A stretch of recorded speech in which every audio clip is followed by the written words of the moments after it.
Queridos irmãos, queridas irmãs, hoje 21 de dezembro, quarta-feira da quarta semana do Advento, é com alegria que mais um dia vamos meditar a Palavra de Deus e hoje estamos ao longo dessa semana meditando as antífonas que a igreja nos oferece e hoje a antífona é Ó Oriente. A nossa regra de vida traz o artigo deste dia, o número 400. Todo combate espiritual se vive na oração e na ascese. O nosso combate espiritual na vida da comunidade é inseparável do combate da oração. Confessemos a nossa absoluta confiança em Deus, reconheçamos a nossa desconfiança em relação a nós mesmos e exerçamos a nossa inteligência e vontade com as armas necessárias ao nosso combate espiritual. A oração é de uma necessidade ainda maior, pois é ela que nos obtém todos os bens que podemos esperar do Senhor nosso Deus. A oração se torna então o lugar do nosso combate espiritual, onde o desafio para a alma consiste em permanecer firme como um rochedo sacudido pelas ondas e tempestade. Guardemos sempre o nosso olhar fixo no Senhor, na sua cruz redentora, na santa humanidade de Cristo. Essas primeiras armas recebem as suas forças nos méritos de Cristo, adquiridas ao preço do seu sangue. Com a Eucaristia que celebramos cotidianamente, recebemos bem mais, pois é o próprio sangue do Salvador, sua alma e sua divindade que nos são ofertadas. O próprio Jesus combate conosco, pois quem come a minha carne e bebe o meu sangue permanece em mim e eu nele. Exercitemo-nos especialmente durante os tempos de Quaresma, do Advento, das sextas-feiras e noutros tempos particulares. A oração acompanhada do jejum de alimentos e jejum de outros bens. Assim, exercitados, seremos bem mais livres e despojados para enfrentarmos os momentos de adversidade. Por falta de ascese, que nos ajuda a aceitar as privações e tribulações obrigatórias. O nosso espírito se põe a reclamar e a murmurar.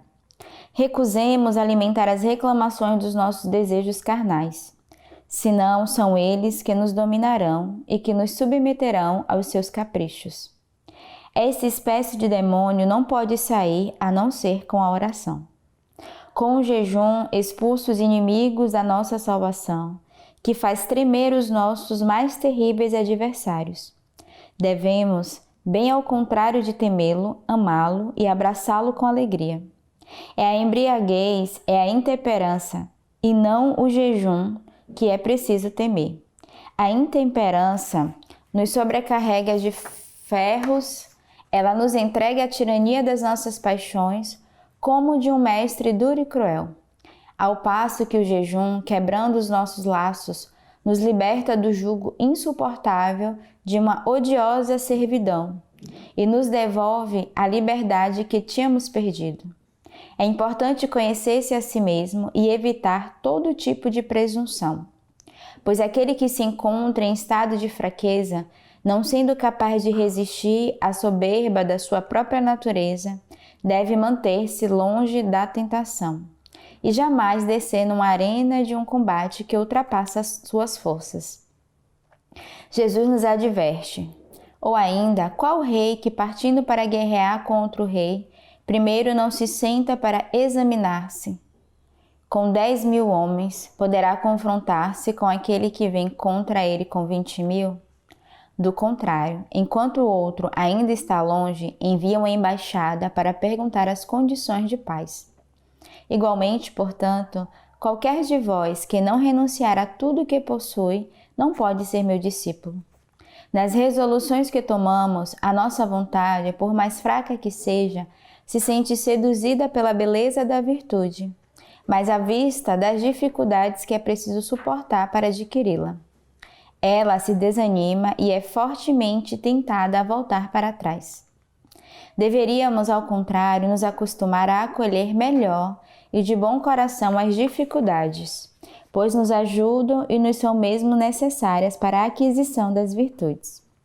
O apóstolo São Paulo não diz: deixai-vos conduzir pelo Espírito e não sentirais nenhuma concupiscência da carne, mas não satisfarei os desejos da carne, pois não mais sentir essas concupiscências e não mais combater, é ter ganhado a vitória, perseverando na fidelidade à graça, e ser coroado, pois o corpo, uma vez se tornado imortal, não provará mais essas impressões carnais.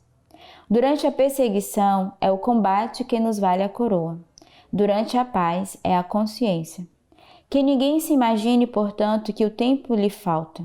Não é sempre a hora de sofrer, é verdade, mas é sempre a hora de bendizer. E que ninguém se acredite fraco, quando é Deus que nos dará força. De medo que, temendo por si, não se desespere do divino trabalhador. Assim, Deus quis que todas as gerações encontrem modelos nos mártires de ambos os sexos.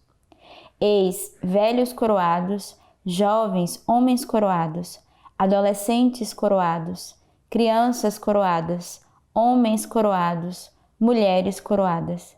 E dentre as mulheres, toda a idade é coroada. E que nenhuma mulher diga, o meu sexo me torna impotente a vencer o demônio. Ela se aplicou a derrubar o inimigo que a tinha derrubado, a vencer pela fé aquele que a tinha vencido pela sedução. O que será que as mulheres presumiram das suas forças quando foi dito ao homem? Que possuís que não tenhais recebido? A glória dos mártires é então a glória de Cristo, que precedeu os mártires, que anima os mártires, que coroa os mártires. E contudo, apesar de que haja tempo de paz e tempo de perseguição, será que há algum tempo sem perseguição escondida? Nenhum.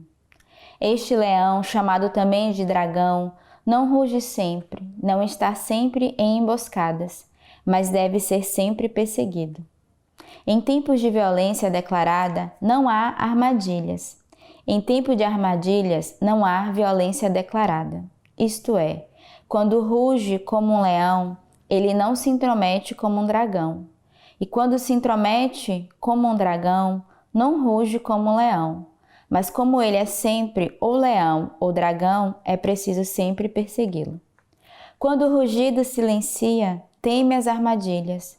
Quando as armadilhas são descobertas, evita o leão que ruge. Ora, conservar sempre o seu coração em Cristo é evitar o leão e o dragão. Todos os objetos dos nossos temores nesta vida passarão, mas nem o objeto do nosso amor passará na outra vida, nem aquilo que é preciso temer. É assim que o santo atleta termina o seu tratado de exortação ao martírio, que se lia publicamente nas igrejas da África, como o prova essa passagem de Santo Agostinho. Então, a gente vê nesse artigo da regra de vida que o nosso fundador vai nos dar essa chamada de atenção que o nosso combate espiritual deve se viver na oração e na ascese. Então, os combates que nós vemos diariamente, não devemos lutar com as nossas próprias mãos, com as nossas próprias armas, mas a primeira arma é a nossa oração, a nossa vida íntima com Deus, a nossa escuta e, sobretudo, a nossa ascese, as nossas renúncias, os nossos jejuns, que somos convidados a viver para bem lutarmos como bons soldados. A igreja hoje nos traz como leitura a profecia de Sofonias. Rejubila, filha de Sião, solta gritos de alegria, Israel. Alegra-te e exulta de todo o coração, filha de Jerusalém. O Senhor revogou a tua sentença e eliminou o teu inimigo. O Senhor, o Rei de Israel, está no meio de ti, e não verás mais a desgraça. Naquele dia será dita a Jerusalém, não temas, Sião, não desfaleçam as tuas mãos. O Senhor teu Deus está no meio de ti, um herói que salva. Ele exulta de alegria por tua causa. Renova-te-á por seu amor. Ele se regozija por tua causa, com gritos de alegria, como nos dias de festa. Então, é uma bela leitura para iniciarmos bem esse tempo do Advento, já pertinho do Natal, onde somos convidados a rejubilarmos já pela vinda do Senhor, soltarmos gritos de alegria, como foi o convite ao povo de Israel, né? A ele alegrar-se e exultar como toda filha de Jerusalém. E faltam poucos dias para a vinda do Senhor, então já rejubilemos em nosso coração, nos alegremos e não tenhamos medo da sua chegada no meio de nós, porque Ele vem de fato para nos salvar, Ele vem para trazer a salvação a cada um de nós. Então, essa palavra, não temas, Hoje é o dia que o Senhor de fato quer realizar no meio de nós toda essa preparação do nosso coração. E o Senhor que revoga a sua sentença, o Senhor que não para nas nossas fragilidades, que não nos condena, mas ao contrário, que traz essa graça nesse dia a cada um de nós. O salmista hoje nos traz o Salmo 32. Celebrai ao Senhor com a harpa, tocai-lhe a lira de 10 cordas. Cantai-lhe um cântico novo, tocai com arte na hora da ovação. O desígnio do Senhor permanece para sempre, os projetos de seu coração de geração em geração. Feliz a nação cujo Deus é o Senhor, o povo que escolheu para si como herança. Quanto a nós esperamos pelo Senhor. Ele é o nosso auxílio e nosso escudo. Nele se alegra o nosso coração e no seu nome santo que confiamos. Feliz a nação cujo Deus é o Senhor e o povo que escolheu para si como herança. Acho que essa é a frase que devemos guardar hoje do nosso salmo. Somos esse povo eleito e escolhido, somos a herança do Senhor e por isso estamos aqui para dar continuidade àquilo que nós podemos tocar, que nós tocamos diariamente da graça de Deus. O evangelho de hoje é de São Lucas. Naqueles dias, Maria pôs-se a caminho para a região montanhosa, dirigindo-se apressadamente a uma cidade de Judá. Entrou na casa de Zacarias e saudou Isabel. Ora, quando Isabel ouviu a saudação de Maria, a criança lhe estremeceu no ventre e Isabel ficou repleta do Espírito Santo. Com um grande grito exclamou: Bendita és tu entre as mulheres, e bendito é o fruto de teu ventre. De onde me vem que a mãe do meu Senhor me visite? Pois quando a tua saudação chegou aos meus ouvidos, a criança estremeceu de alegria em meu ventre. Feliz aquela que creu, pois o que lhe foi dito da parte do Senhor será cumprido. Então é um evangelho muito conhecido, né? É o evangelho da visita da Virgem Maria à sua prima Isabel, e ela que já traz essa graça do Espírito Santo, porque ao se apresentar a Isabel, João no ventre, né, estremece de alegria. Então a gente vê que a presença da Virgem Maria não é só a presença física, mas também uma presença daquela que repousava o Espírito Santo sobre ela. Então toda vez onde está a Virgem Maria também está o Espírito Santo. Eu acho que esse evangelho é para nos lembrar que a Virgem Maria está sempre presente com o Espírito Santo. E que esse Espírito Santo que nos traz essa alegria, que faz nos encher da graça. Foi exatamente isso que Isabel e João experimentou na chegada da Virgem Maria.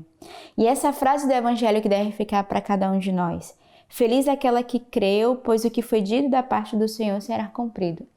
Temos a consciência da promessa de Deus. O Senhor cumpre a sua promessa, Ele é fiel e Ele agirá no tempo certo e no tempo oportuno. Então não percamos a esperança, o tempo do Advento é um tempo de esperança, que o Senhor irá cumprir a sua promessa, aquilo que Ele já revelou a cada um de nós no nosso coração. E como eu falei hoje, a igreja nos traz a antífona ó Oriente. Ó Sol da Justiça, esplendor da luz eterna, vem e ilumina as trevas daqueles que estão sentados à sombra da morte. Então pensamos nesse dia essa graça de sermos iluminados ainda nas trevas que habitam no nosso coração, para resplandecermos da glória de Deus. Que Deus os abençoe.